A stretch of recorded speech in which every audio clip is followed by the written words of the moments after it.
kasihilah seorang akan yang lain, seperti aku mengasihi kamu. Itu yang keempat. Yang terakhir yang saya pandang bagus dan perlu sebagai kacamata yang hendaknya kita gunakan dalam hidup adalah kacamata pengampunan. Kacamata pengampunan ini kita temukan dalam Lukas 3 ayat 37 yang bunyinya, ampunilah dan kamu akan diampuni. Inilah. Jadi hari ini renungkanlah. Kalau mau pakai 1 atau 5-5-nya, bagus. Menempuh hidup ketika kita belum dan tidak mampu melihat hidup ini secara terang benderang, secara jelas, gunakanlah kacamata. Jangan ikut-ikutan Romaruno yang tampaknya enggak berkacamata. Tapi pakai 5 kacamata tadi itu. Kacamata syukur, kacamata sukacita, kacamata kesabaran, kacamata kasih, dan kacamata pengampunan.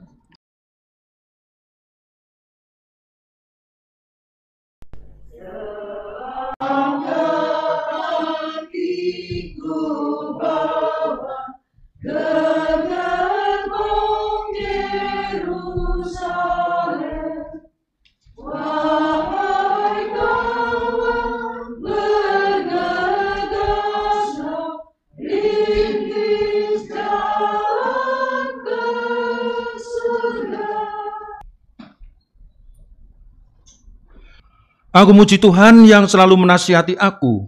Bahkan waktu malam pun Ia berbicara dalam hatiku. Aku selalu ingat akan Tuhan. Aku tidak goyah karena Ia ada di sampingku. Dalam nama Bapa dan Putra dan Roh Kudus.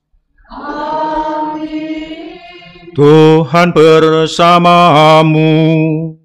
Dan bersama rohmu. Bapak Uskup, para Bapak, Ibu, dan terkasih dalam Kristus, selamat pagi. Hari ini adalah hari Jumat Pekan Biasa ke-23. Mari kita sejenak, kita semangat kita akui segala kekurangan dan dosa-dosa kita. Kita mohon ampun pada Tuhan agar layak untuk peristiwa penyelamatan ini. Tuhan Yesus Kristus, Engkau diutus untuk menyembuhkan orang yang remuk dalam hatinya. Tuhan, kasihanilah kami. Engkau datang untuk memanggil orang yang berdosa. Kristus, kasihanilah kami. Engkau duduk di sebelah kanan Bapa sebagai pengantara kami. Tuhan, kasihanilah kami. Semoga Allah yang Maha Kuasa mengasihani kita, merusak kita, dan mengantar kita ke hidup yang kekal. Amin. Marilah berdoa. Allah Bapa Maha Bijaksana, Engkau berkaya kami dengan karunia-karunia. Semoga kami senantiasa merasa cukup dengan segala kasih kurnia-Mu dan mengembangkannya dalam langkah laku kami setiap hari. Dan Yesus Kristus Putra-Mu, Tuhan kami, yang bersama dengan Dikut dan Roh Kudus, hidup dan berkuasa, Allah sepanjang segala masa. Amin. Bacaan dari surat pertama Rasul Paulus kepada jemaat di Korintus. Saudara-saudara, memberitakan Injil bukanlah suatu alasan bagiku untuk memegahkan diri. Sebab bagiku itu suatu keharusan. Celakalah aku bila aku tidak memberitakan Injil. Andai kata aku melakukannya menurut kehendakku sendiri, memang aku berhak menerima upah. Tetapi karena aku melakukannya bukan menurut kehendakku sendiri, maka pemberitaan itu adalah tugas penyelenggaraan yang ditanggungkan kepadaku. Kalau demikian, apakah upahku? Upahku ialah bahwa aku boleh memberitakan Injil tanpa upah, dan bahwa aku tidak mempergunakan hakku sebagai pemberita Injil. Sebab sekalipun aku bebas terhadap semua orang, aku menjadikan diriku hamba semua orang, supaya aku dapat memenangkan orang sebanyak mungkin. Bagi semua orang, aku menjadi segala-galanya, supaya sedapat mungkin memenangkan beberapa orang di antaramu. Segala-galanya itu kulakukan demi Injil, agar aku mendapat bagian di dalamnya. Tidak tahukah kalian bahwa dalam gelanggang pertandingan, semua peserta turut berlari, tetapi hanya satu orang saja yang mendapat hadiah. Karena itu, larilah begitu rupa sehingga kalian memperolehnya. Tiap-tiap orang yang mengikuti pertandingan menguasai dirinya dalam segala hal. maka berbuat demikian untuk memperoleh suatu mahkota yang fana. Tetapi kita untuk memperoleh suatu mahkota yang abadi. Sebab itu, aku berlari bukan tanpa tujuan, dan aku bertinju bukan dengan memukul segala sembarangan. Sebaliknya, aku melatih dan menguasai tubuhku sepenuhnya. Jangan sampai aku sendiri ditolak. Sesudah memberitakan Injil kepada orang lain. Demikianlah sabda Tuhan. Refren, betapa menyenangkan tempat kediaman-Mu ya Tuhan semesta alam. Betapa menyenangkan tempat kediaman-Mu ya Tuhan semesta alam. Jiwaku merana karena merindukan pelataran rumah Tuhan. Jiwa dan ragaku bersorak-sorai kepada Allah yang hidup. Betapa menyenangkan tempat kediaman-Mu ya Tuhan semesta alam. Bahkan burung pipit mendapat tempat dan burung layang-layang mendapat sebuah sarang, tempat mereka menaruh anak-anaknya. Pada misbah-misbah-Mu ya Tuhan semesta alam, ya Rajaku dan Allahku. Betapa menyenangkan tempat kediaman-Mu ya Tuhan semesta alam. Berbahagialah orang-orang yang diam di rumah-Mu dan memuji-memuji Engkau tanpa henti. Berbahagialah para peziarah yang mendapat kekuatan daripada-Mu, yang bertolak dengan penuh gairah. Betapa menyenangkan tempat kediaman-Mu ya Tuhan semesta alam. Sebab Tuhan Allah adalah benteng dan perisai, kasih dan kemuliaan Ia berikan. Ia tidak menahan kebaikannya dari orang yang hidup tidak bercela. Betapa menyenangkan tempat kediaman-Mu ya Tuhan semesta alam. Alleluia, alleluia, alleluia. Haleluya, haleluya, haleluya. Sabda-Mu ya Tuhan adalah kebenaran. Kuduskanlah kami dalam kebenaran. Haleluya, haleluya, haleluya. Tuhan bersamamu. Inilah Injil suci menurut Lukas.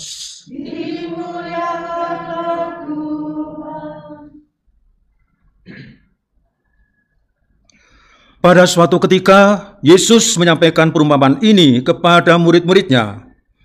Mungkinkah seorang buta membimbing orang buta? Bukankah keduanya akan jatuh ke dalam lubang? Seorang murid tidak melebihi gurunya, tetapi orang yang sudah tamat pelajarannya akan menjadi sama dengan gurunya. Mengapa engkau melihat selumbar dalam mata saudaramu, sedangkan balok dalam matamu sendiri tidak kau ketahui? Bagaimana mungkin kau berkata pada saudaramu, "Saudara, biarlah aku mengeluarkan selumbar dalam matamu," padahal balok dalam matamu tidak kau lihat? Hai orang munafik, keluarkanlah dahulu balok dari matamu, maka engkau akan melihat dengan jelas untuk mengeluarkan selumbar itu dari mata saudaramu. Demikianlah sabda Tuhan.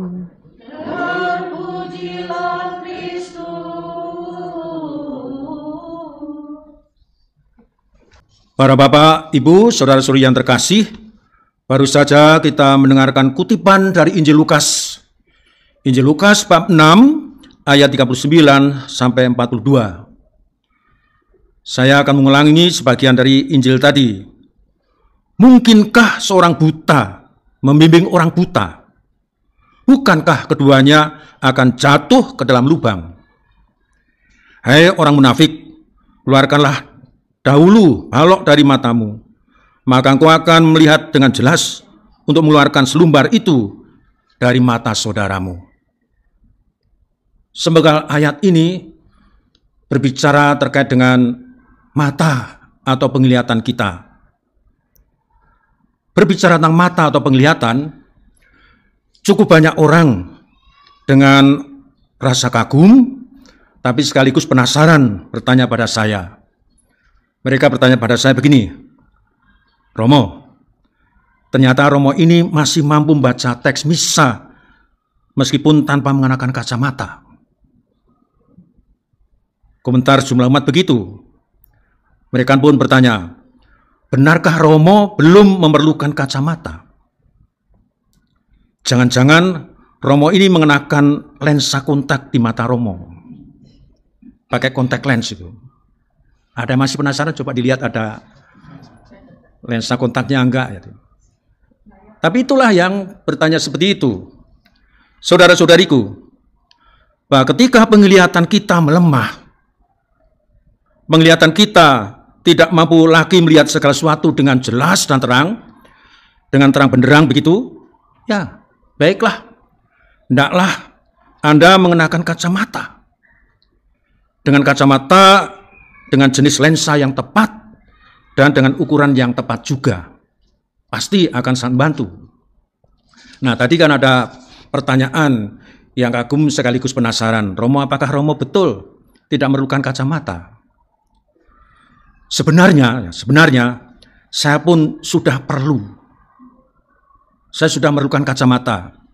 Dan juga saya pernah mengenakan kacamata. Hanya Bapak Ibu nggak lihat toh? Saya mengenakan kacamata. Khususnya untuk melihat tulisan-tulisan yang dipantulkan oleh lensa infocus. Ya.